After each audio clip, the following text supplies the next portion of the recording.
Quelques grammes de bonheur à consommer sans modération. C'est parti. Quelques grammes de bonheur. Quelques grammes de bonheur. Quelques grammes de bonheur. Quelques grammes de bonheur. Quelques grammes de bonheur. Quelques grammes de bonheur. Quelques grammes de bonheur. Quelques grammes de bonheur. bonheur. Bonjour ou bonsoir, quelle que soit l'heure, bienvenue à tous. Aujourd'hui, nous sommes avec Noémie, 37 ans, et qui est pianiste et qui réside à la Plaine Saint-Denis. Bonjour Noémie. Bonjour, Comment vas-tu ? je vais bien, merci. Merci de m'inviter. Merci d'avoir accepté, c'est un plaisir de t'avoir avec nous aujourd'hui. Noémie, tu es pianiste. En quoi consiste ce métier ? Alors, le piano, pour moi, c'est une passion depuis que j'ai l'âge de 10 ans. Oui. Quand on a envie de faire du piano professionnellement, il y a des gens, en fait, après, ça devient moins une passion. Et moi, j'ai eu la chance que... en fait, ce métier reste une passion qui augmente même de jour en jour. Ça, c'est un bonheur en soi déjà. Oui, c'est un vrai bonheur et ça a été fait de rencontres incroyables. C'est génial. Et est-ce que cette passion, tu la partages parce que tu exerces en tant que pianiste, mais est-ce que tu enseignes aussi ? Oui, alors oui, donc il y a les concerts. Oui. À côté de ça, oui, j'enseigne et donc j'ai créé aussi des ateliers pianistiques où j'ai trois élèves par heure et avec qui on travaille en fait toutes les bases du langage musical, la dissociation des doigts, pour que eux aussi ils puissent s'épanouir dans la musique qu'ils aimeraient faire, que ce soit musique de film, manga ou musique classique ou musique pop. Ça donne envie, hein. Tu as l'air passionnée et ça rend la chose passionnante. Et j'ai oublié de te poser la question phare de l'émission. Tu habites à la Plaine Saint-Denis. Comment s'appellent les habitants de cette ville ? Le sais-tu ? Non, je ne sais pas. Eh bien, chers auditeurs, nous chercherons ensemble. Si vous avez la réponse, n'hésitez pas à nous le mettre en commentaire parce que je ne sais pas non plus, à vrai dire. Et tu disais que cette passion te vient depuis que tu as l'âge de 10 ans.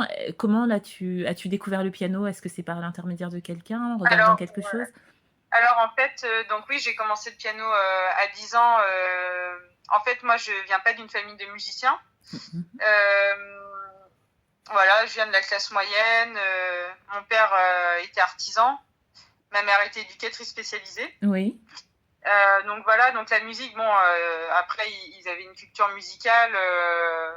Du côté de ma mère, il y avait quand même la culture musicale classique, quand même, dans la famille de ma mère. Et du côté de mon père, c'était beaucoup plus, Janis Joplin, Bob Dylan, Bob Marley, Jacques Brel, Edith Piaf. Et moi, c'est vrai que j'ai voulu faire du piano à l'âge de 10 ans, mais j'ai pas été extrêmement soutenue au début parce que ils voyaient pas forcément l'intérêt. L'instrument du piano, c'est vraiment aussi pour les gens qui ont de l'argent. Et cet instrument, il représente ça de toute façon. Et voilà, et surtout dans le milieu de mon père, voilà, c'était pourquoi pas faire de la guitare ou chanter, quoi. Il y avait quelque chose un peu comme ça. Et donc d'avoir une enfant de 10 ans qui se passionne comme ça pour la musique classique, c'est pas commun. Surtout quand moi-même j'en avais pas écouté tant que ça en fait. Voilà, et donc moi j'ai entendu un pianiste à un moment donné et j'ai vraiment supplié de faire du piano et j'ai eu une chance extraordinaire, c'est que j'ai rencontré il s'appelait Harold Melly, donc mon premier professeur, qui descendait d'une lignée très prestigieuse, qui a été élève de Maria Donska, qui était élève de Schnabel, et donc ça c'est la lignée beethovenienne carrément, où c'est passé de Beethoven à lui, l'esprit beethovenien. Pour ceux qui ne connaissent pas Beethoven, c'est notamment celui qui est l'auteur d'Hymne à la joie, c'est ça, hein ? Voilà, c'est ça. D'accord. La 5e symphonie qui fait ta-ta-ta-tam, ta-ta-ta-tam. Donc ça, c'est en fait, Beethoven, il est universel parce que il est extrêmement repris dans les films.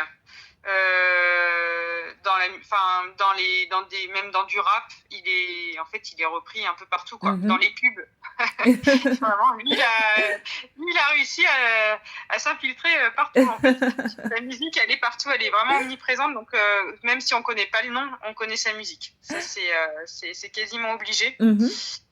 Et voilà, et donc voilà, là j'ai eu beaucoup de chance de travailler avec ce monsieur, et il m'a formée pendant 4 ans, et lui, comme il allait mourir parce qu'il avait des problèmes au cœur, et il s'est un peu empressé de me former un peu en urgence, quoi.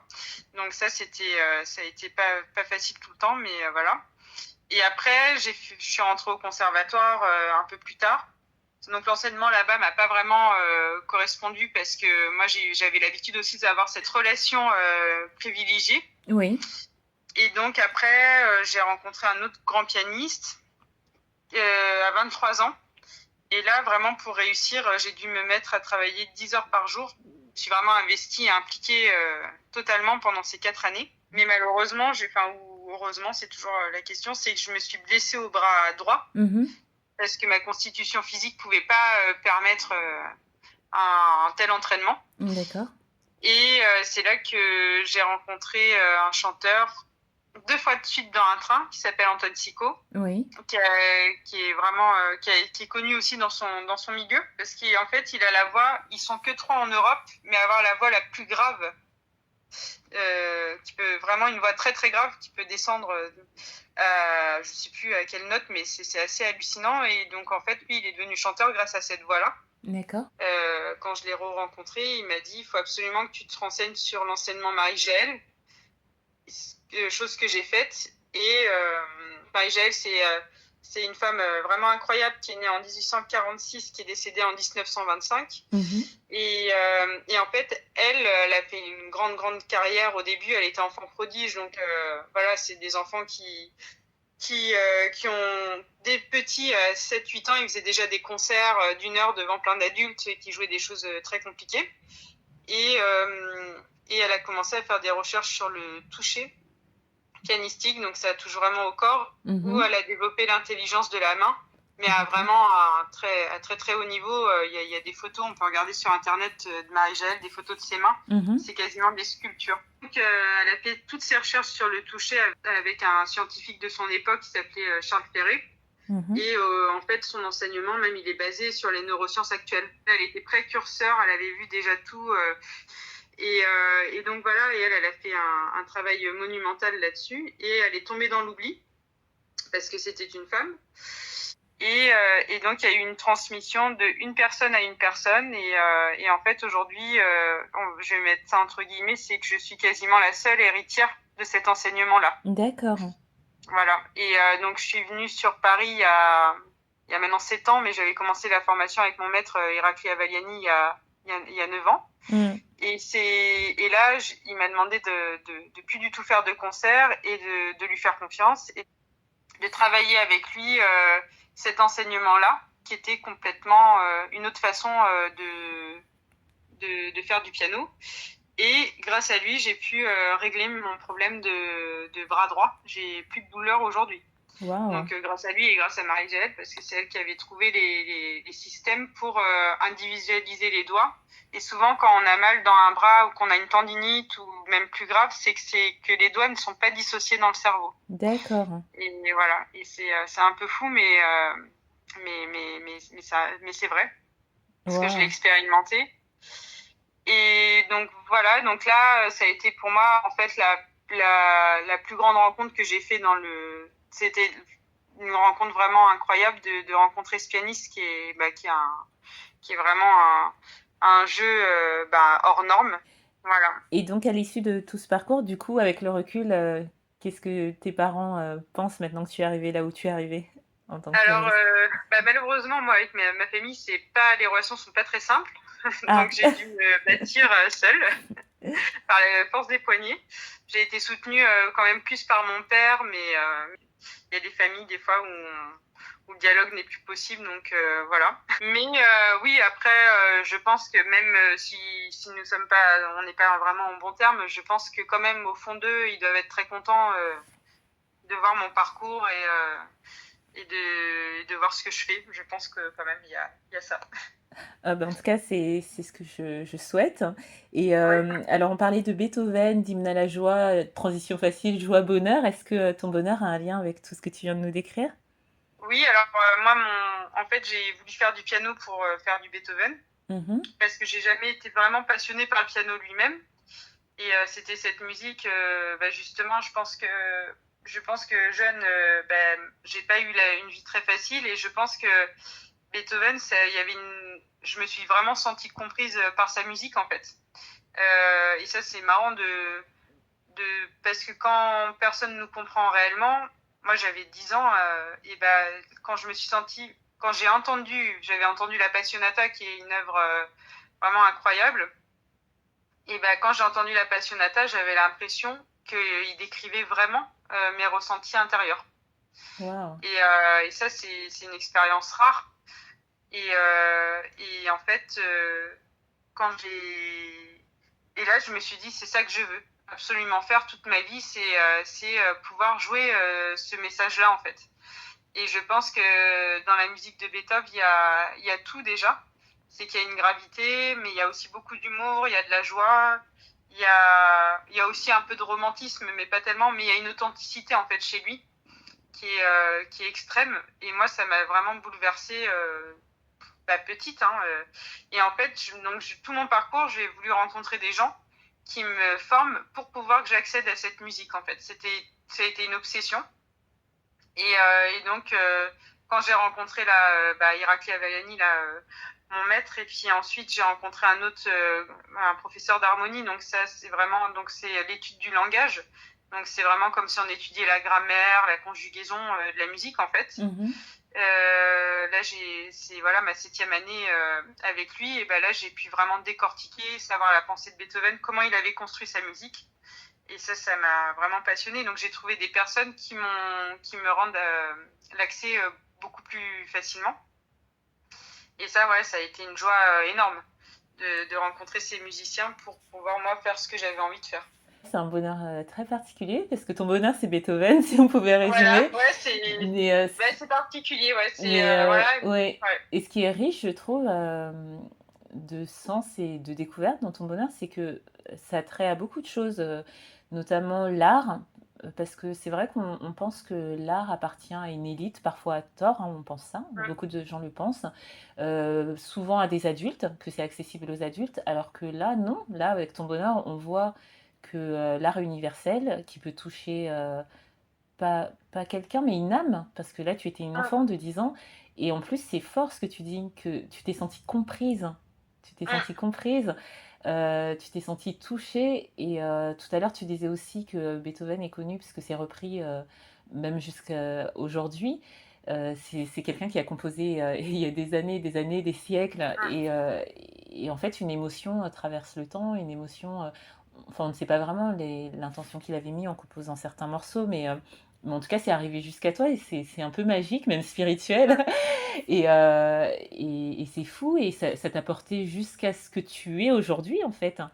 Et ça je me suis construit, en fait, je pense que y a des enfants, il y a des moments où on vit des choses vraiment très dures, et du coup, il y a une perte de confiance dans les adultes et dans l'entourage, qui peut être très forte. Et moi, c'est vrai que c'est ce que j'ai vécu. Oui. Et le fait d'avoir sa musique, parce qu'en fait, Beethoven, lui aussi, à mon avis, il a eu des pertes de confiance gamin, parce qu'il a eu un parcours très difficile aussi. Il avait un père qui le battait tous les jours avec le curé. Il le réveillait à 4h du matin, il le forçait à faire du piano, parce que son père était alcoolique, il voulait absolument que son fils devienne le nouveau Mozart. Il a été vraiment maltraité. Oui. Il a perdu sa mère à l'âge de 13 ans. Et c'est lui qui devait reprendre un peu le rôle du père, parce que le père était sur la place publique. Il gérait pas du tout en fait, il gérait pas sa famille. Mais Beethoven, il a réussi à... ce qui a été vraiment dans son parcours incroyable, c'est qu'il a réussi à trouver... à un moment donné, il est tombé un peu comme dans une famille d'accueil, où il est tombé sur un des plus grands professeurs d'harmonie, donc qui était organiste, et qui l'a formé vraiment au langage musical. Et là, il s'est saisi complètement de ça, et puis il s'est mis à composer. Et par rapport aux autres compositeurs, c'était un des premiers. Avant, les compositeurs, beaucoup composaient pour Dieu, pour Dieu, donc il s'adressait au ciel, quoi. Oui. Et Beethoven, lui, il s'est adressé au ciel, mais plus avec quand même de la colère, parce qu'il s'est senti abandonné aussi par Dieu. Plusieurs fois dans sa vie, avec les femmes, ça n'a jamais marché. Après, il est devenu sourd. Donc ça a été pour lui le pire. À 33 ans, il n'entendait plus rien. Et du coup, à l'époque, on disait peut-être que en fait c'est le diable, parce que comment il peut composer en n'entendant plus. Donc vraiment, il a dû se cacher. Et puis bon, il a eu vraiment des grandes souffrances. Et lui, il s'est raccroché à la nature déjà, donc il passait un temps fou dans les montagnes, dans la forêt. il s'allongeait, il était en contact vraiment avec cette puissance de la nature. Et puis il a composé pour l'homme en fait, donc les sentiments humains. Donc il a réussi à tous les passer, hein, que ce soit la peur. Donc ça, c'est pas évident de faire passer la peur en composition. Aujourd'hui, si, hein, mais à son époque quand même, il fallait le faire. Et puis le message, moi, qui me fait le plus avancer avec lui, c'est que même si rien ne marche, même si on va mal, même si on comprend rien, il n'y a pas de souci, on peut faire face et il faut toujours avancer quoi qu'il arrive. Et dans sa musique, il y a vraiment quelque chose comme ça, toujours que quelque part on va triompher quoi qu'il arrive. Et ça, et lui, moi je le ressens comme ça et je pense que c'est ça qui m'a fait avancer. Mais même aujourd'hui, hein, en plus j'ai le privilège de pouvoir moi-même l'interpréter. Ouais. Donc c'est même pas de l'écoute, c'est que quelque part je peux même le jouer lui. Et c'est une sorte de communion. Ouais, c'est ça. Et puis même lui il a toujours su, il a écrit que sa musique allait passer des siècles. Wow. Il a toujours su depuis le début. Et puis après un jour il a écrit une phrase, alors ça c'était vraiment drôle, il a écrit « Celui qui comprendra ma musique se libérera de la souffrance du monde », quelque chose comme ça. Et c'est ce qui t'est arrivé exactement. Ouais, je pense que c'est pas faux parce que moi je trouve que par rapport même aux autres compositeurs, il a un plus quoi. Il a quelque chose de très très très humain et très fort quoi. C'est difficile de faire mieux en vrai. En tout cas, à travers la passion que tu as pour lui, tu la transmets parce que ça donne envie, en tout cas je trouve, d'aller découvrir ou redécouvrir ce compositeur. Et en plus, à travers le bonheur que tu nous partages, on se rend compte, comme l'avait écrit un auteur dont je n'ai plus le nom, que l'enfant est une personne, effectivement.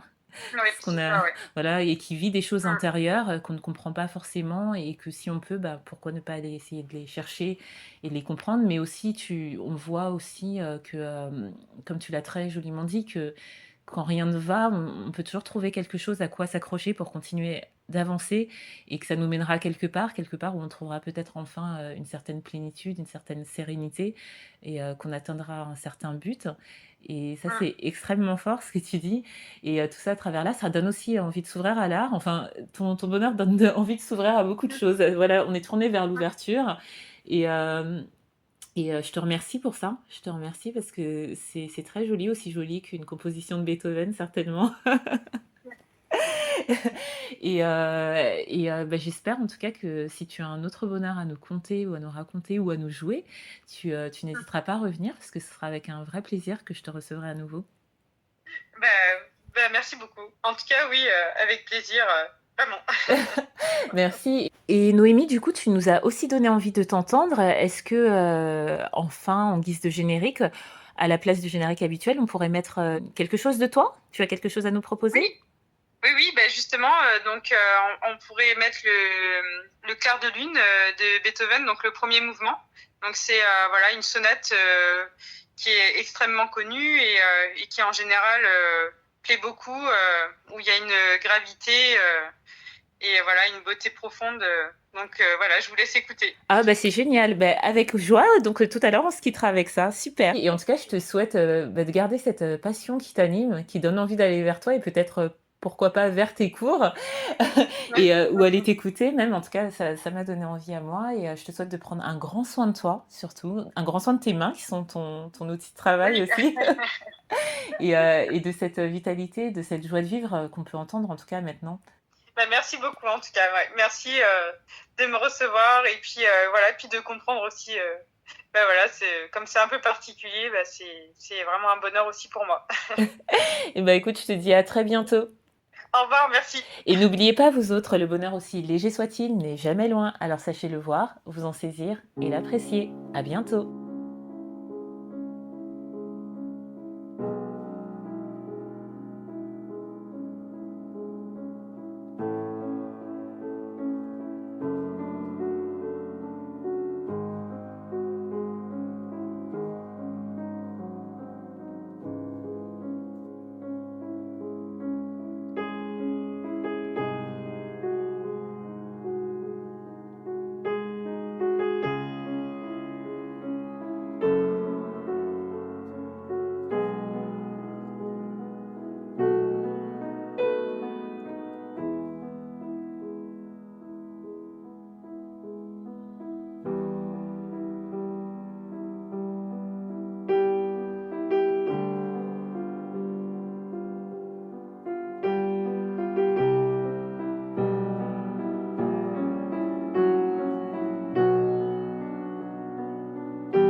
Également envie de donner un peu de bonheur en partageant le vôtre?